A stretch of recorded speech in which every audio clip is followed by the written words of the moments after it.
भावनगर में range IG साथे DGP विकास सहाये बातचीत करी बैठक करी भावनगर शहर में कायदो और व्यवस्था की स्थिति अंगे तेमने माहिती पण मेळवी अने डीजीपी विकास सहाये रजूआत करवा माटे अरजदारोनी लांबी लाइनो पण जोवा मळी हती। आज भावनगर रेंजनी वार्षिक तपासणीनी कामगीरी माटे આજે અહીંયા આવ્યો ભાવનગર રેન્જની કચેરીની જે કામગીરી છે એની સમીક્ષા કરવામાં આવી।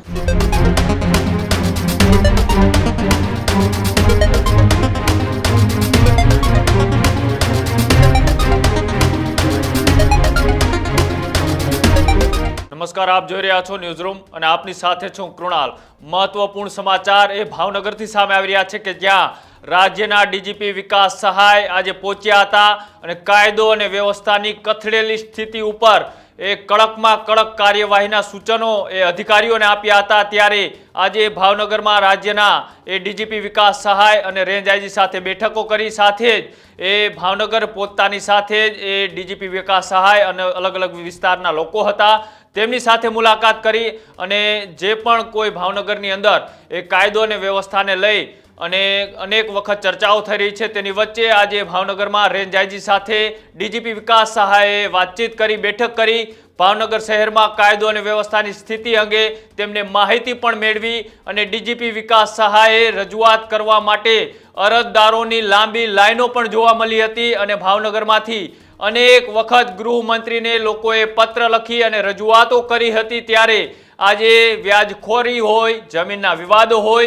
जेवा अनेक मुद्दे अरजदारो छे ते डीजीपी विकास सहाय ने मळवा माटे पहोंच्या हता। असामाजिक तत्वोने गैरप्रवृत्ति रोकवा माटे स्पष्ट सूचना ए राज्यना डीजीपी विकास सहाय द्वारा त्याना पोलीस अधिकारीओने आपी देवामां आवी छे। भावनगरमां कायदो अने व्यवस्थानी स्थिति उपर अनेक चर्चाओ थई रही है। थोड़ा दिवसों पहला एसएमसी ना पोलीस अधिकारी ज्यारे चालू रेड करवा गया हता त्यार दरमियान तेमनुं ए रहस्यमय मौत थयुं। त्यारबाद एनी पहेलानी जो बात करवामां आवे तो एक पोलीस पुत्रनी जाहेरमां हत्या थई जवी अने त्यारबाद ए भारतीय जनता पार्टीना 4 कोर्पोरेटर द्वारा ए राज्यना गृह विभाग अने सीएम ने पण ए पत्र लखी अने भावनगरमां कायदो अने व्यवस्था उपर ए अनेक वखत रजूआतो करी हती। तेनी बाद हवे आजे अचानक ए राज्यना डीजीपी विकास सहाय ए भावनगरनी मुलाकाते हता त्यारे अरजदारोने तेमनी साथे 1-to-1 बातचीत करी लोकोना प्रश्नो छे ते समझा अने जे पण पोलीस अधिकारीओने आ मामले सूचनाओ आपवानी हती तेमने सूचनाओ आपी। गुजरात राज्यना दरेक पोलीस कमिश्नरनी कचेरी અને દરેક રેન્જ વડાઓની કચેરીની વાર્ષિક તપાસણી ડીજી ઓફિસ તરફથી કરવામાં આવે છે અને એ વાર્ષિક તપાસણીમાં જે કંઈ આપણને ધ્યાન ઉપર આવે છે તે બાબતે લાગતાવળના અધિકારીઓ સાથે આપણે ચર્ચા કરવા માટે એક નોટ રીડિંગ વ્યવસ્થા કરવામાં આવે છે। જે એ જ નોટ રીડિંગની સંબંધમાં આજે ભાવનગર રેન્જની વાર્ષિક તપાસણીની કામગીરી માટે આજે અહીંયા આવ્યો હતો। भावनगर रेंजनी कचेरीनी जे कामगीरी छे एनी समीक्षा करवामां आवी अने अलग अलग प्रकारना जे रजिस्टर्स मेंटेन करवामां आवे छे जे कामगीरी करवामां आवे छे ए समीक्षा पछी जे नोंधपात्र जे के विषयो हता ए बाबते रेंजना वडाश्री अने एमना स्टाफने जरूरी सूचनाओ आपवामां अने मार्गदर्शन आपवामां आव्युं।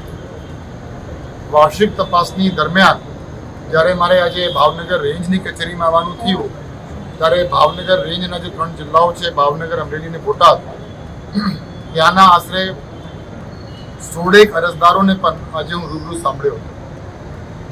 એ અરજદારો એવા છે કે જે લોકોએ રેન્જ ઓફિસમાં અથવા મારી ઓફિસમાં ઈમેલના માધ્યમથી અથવા પત્ર વ્યવહારથી અગાઉ એને અરજીઓ કરી હોય એટલે એ અરજીઓની સ્ક્રીનિંગ કરી આવા 16 થી 20 અરજદારોને આપણે અહીંયા બોલાવ્યા હતા। 20 लेकर 22 ने बोलाव्या था ए पैकी 16 हाजर रह्या था અને એમની રજૂઆતો મેં સાંભળી છે અને એ રજૂઆતો સાંભળ્યા પછી જરૂરી કાર્યવાહી થાય એના માટે લાગતા અધિકારીઓને ખાસ કરીને રેન્જ વડાને અને 3 જિલ્લાના પોલીસ અધિક્ષકશ્રીઓને જરૂરી સૂચના આપવામાં આવી છે અને અરજદારોને પણ બાંહેધરી આપવામાં આવી છે કે કદાચ કોઈપણ વિષયમાં પોલીસની કામગીરીમાં કોઈ ઉણપ રહી ગયું હોય કોઈ ક્ષતિ રહી ગઈ હોય એ તાત્કાલિક પૂર્ણ થાય એના માટે એમને બાંહેધરી આપી છે અને અસરકારક કાર્યવાહી કરવામાં આવશે એવી એ લોકોને ખાતરી આપવામાં આવી। અને ખાસ કરીને ત્રણ જિલ્લાઓના જે પોલીસ અધિક્ષકશ્રીઓ છે એમને પણ ખૂબ ગંભીરપણે સૂચના આપવામાં આવી છે કે એમના વિસ્તારમાં જે પોલીસ સ્ટેશનો છે પોલીસ સ્ટેશનમાં કોઈ પણ અરજદાર આવે અને એ અરજદારની રજૂઆત પરત્વે સમયસર ત્વરિત અને યોગ્ય કાર્યવાહી થાય એ ખૂબ જરૂરી છે. એટલે એ માટે ફરીથી હું આજે રેન્જ વડાશ્રી અને પોલીસ અધિક્ષકશ્રીઓને મારી વિઝિટ દરમિયાન મેં સૂચના આપી છે. ધન્યવાદ. ખાસ કરીને રાજ્યની અંદર કાયદો અને વ્યવસ્થાની શું સ્થિતિ છે, કેવા પ્રકારની છે? અને ભાવનગરના અલગ અલગ વિસ્તારના પોલીસ અધિકારીઓને કાયદો અને વ્યવસ્થા જાળવાઈ રહે તેની માટે કડકમાં કડક આદેશ આપવામાં એ ભાવનગરથી આવ્યા છે. ભાવનગરમાં ખાસ કરીને જો વાત કરવામાં આવે તો અનેક વખત એવી ઘટનાઓ સામે આવી છે, તેને લઈને એ પત્રો પણ લખવામાં આવ્યા છે. પણ આજે રાજ્યના ગૃહમંત્રીની સાથે સાથે જ્યારે પત્ર લખ્યો હતો એ 4 કોર્પોરેટર હોય તેને લઈ હવે ડીજીપી વિકાસ સહાય ભાવનગરમાં રેન્જ આઈજી સાથે મુલાકાત કરી, અન્ય પોલીસ અધિકારીઓ સાથે પણ ચર્ચાઓ કરી અને જે પણ અરજદારો એ ડીજીપી વિકાસ સહાયને મળવા આવ્યા હતા તેમની વાત સાંભળી અને જે પણ રીતના તેમને મદદ થઈ શકે તે રીતના કાયદામાં રહી અને આ તમામ લોકોને તેમને સૂચનાઓ પણ આપી હતી. અને જ્યાં તે અરજદારો પહોંચ્યા હતા તેમાંના એક અરજદારે એ ડીજીપી વિકાસ સહાય સાથે શું વાતચીત કરી, પોતાના પ્રશ્નોની રજૂઆત કરતા શું કહ્યું હતું, આવો તે પણ સાંભળીએ. મારું નામ ગોપાલભાઈ જોડિયા, મહુવા રહું છું. ગોપાલભાઈ, શું આજે અરજી માટે પહોંચ્યા? શું અરજી અમે મતલબમાં ખોટા કેસમાં ફસાવાની ધમકી અગાઉ અવારનવાર પોલીસ મારા નાના ભાઈને આપતી હોય અને જે હોટલ જે નેવી ઓફિસરના ઘરેથી પોલીસે ખોટી રેડ પાડી અને જે મહુવા પોલીસ સ્ટાફ દ્વારા હેરાનગતિ કરેલ છે અને જે મારો ભાઈ છે એણે આઈટીબીપીનું ગ્રાઉન્ડ ક્લિયર કરેલ છે, તો એને અગાઉ પણ ધમકીઓ આપેલી અને જે પોલીસ સ્ટાફ છે હાર્દિકભાઈ જાની, ભદ્રેશભાઈ પંડ્યા, તેમણે લાખ રૂપિયાની માગણી કરી, ખોટી રીતે પોલીસ સ્ટેશન લઈ ગયા અને છેલ્લે અમે 40,000 રૂપિયા આપેલ હાર્દિકભાઈ જાની. રજૂઆત કરી અમે સાહેબને કીધું તો એ લોકોએ તપાસમાં એવું બતાવ્યું કે ભાઈ આ જે નેવી ઓફિસર છે ને એના ઘરેથી બોટલ મળી નથી, પણ ખરેખરમાં એક બોટલ એના ઘરેથી લઈ ગયા હતા એ લોકો, એ પણ ઉપરના અધિકારીની પરમિશન વગર. અને આમાં નિયમ હોય છે કે ભાઈ નેવી ઓફિસરના ઘરે કે કોઈના ઘરે રેડ પાડ્યું હોય તો ઉપરના અધિકારીની પરમિશન જોવે, પણ આ લોકો કોઈ પણ સર્ચ વોરંટ વગર એના ઘરે ગયા. ઘરે એના મમ્મી હતા, બહેનો હતા, તો એ ગાળો બોલી ને એવી રીતના લઈ ગયા સ્ટેશન. અને એવી રીતના પછી લઈ ગયા. પછી 3 કલાક મારા ભાઈને પોલીસ સ્ટેશને રાખ્યો અને પહેલાં તો લાખ રૂપિયાની માગણી કરી, પછી છેલ્લે 40,000 રૂપિયા અમે જે હાર્દિકભાઈને જે મહુવા શહેર પોલીસ સ્ટેશન છે ને ત્યાં ચાની લારીની બહાર 40,000 રૂપિયાના રોકડા લીધા. ડીસીપીએ શું કીધું? એટલે સાહેબે ફરીથી તપાસ કરવાની કીધી છે કે ભાઈ તમે ફરીથી આમાં તપાસ કરો એમ.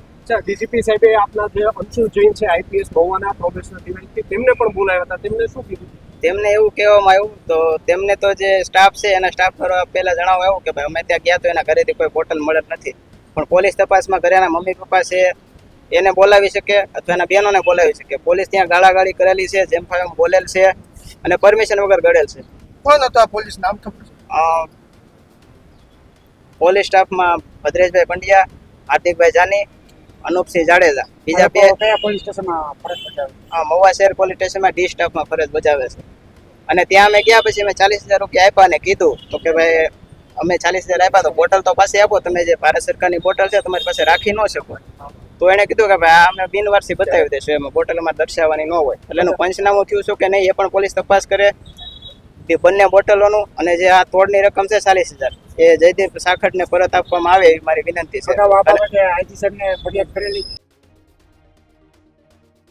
જે રીતના અરજદારે વાત કરી તે રીતના એ અનેક વખત એ ભાવનગરની અંદર કાયદો અને વ્યવસ્થાની કથળેલી સ્થિતિ મુદ્દે એ રાજ્યના ગૃહ વિભાગને ત્યાંના લોકોએ અનેક વખત પત્ર લખ્યા હતા અને ત્યાંના ભાગરૂપે એ ભાવનગરમાં રાજ્યના પોલીસ વડા એ વિકાસ સહાય ત્યાં પહોંચ્યા હતા, પોલીસ અધિકારીઓ સાથે વાતચીત કરી અને ખાસ કરીને જે લોકો પોલીસની કામગીરીથી અસંતુષ્ટ હતા તે તમામ લોકો એ 1 by 1 એ ડીજીપી વિકાસ સહાયને મળ્યા હતા અને પોતાની જે પણ રજૂઆત હતી એ રજૂઆત કરી હતી. અને હવે એ ત્યાં વધતો જતો વ્યાજખોરોનો ત્રાસ હોય, જમીન વિવાદ હોય કે પછી એ ભાવનગરના અલગ અલગ વિસ્તારમાં ગેરકાયદેસર થતી પ્રવૃત્તિ હોય, આ તમામની માહિતી મેળવીને આની ઉપર રોક લગાવી શકાય તે રીતના કડકમાં કડક એ સૂચના રાજ્યના ડીજીપી વિકાસ સહાય દ્વારા આજે પોલીસ અધિકારીઓને આપી દેવામાં આવ્યા છે. સાથે જ તેમને ભાવનગરના રેન્જ આઈજી સાથે પણ મુલાકાત કરી, બેઠક કરી અને સમગ્ર જે કાયદો અને વ્યવસ્થાની સ્થિતિ છે તેમનો તાત મેળવ્યો હતો. એટલે હવે એમ કહી શકાય કે રાજ્યના ગૃહ વિભાગથી લઈ અને રાજ્યના પોલીસ વડાની હવે ભાવનગરમાં જે કાયદો અને વ્યવસ્થાની સ્થિતિ ઉપર સવાલો થતા હતા તે ક્યાંક ને ક્યાંક હવે રોક લાગી શકે તેવા સમાચારો અત્યારે સામે આવી રહ્યા છે. પણ અત્યારે ભાવનગરમાં ડીજીપી વિકાસ સહાયની મુલાકાત બાદ શું કાયદો અને વ્યવસ્થામાં કાંઈ સુધારો આવશે કે કેમ, જો તમે જાણતા હોય તો એ અમારી કોમેન્ટ બોક્સની અંદર જણાવજો અને જોતા રહેજો ન્યૂઝ રૂમ. નમસ્કાર.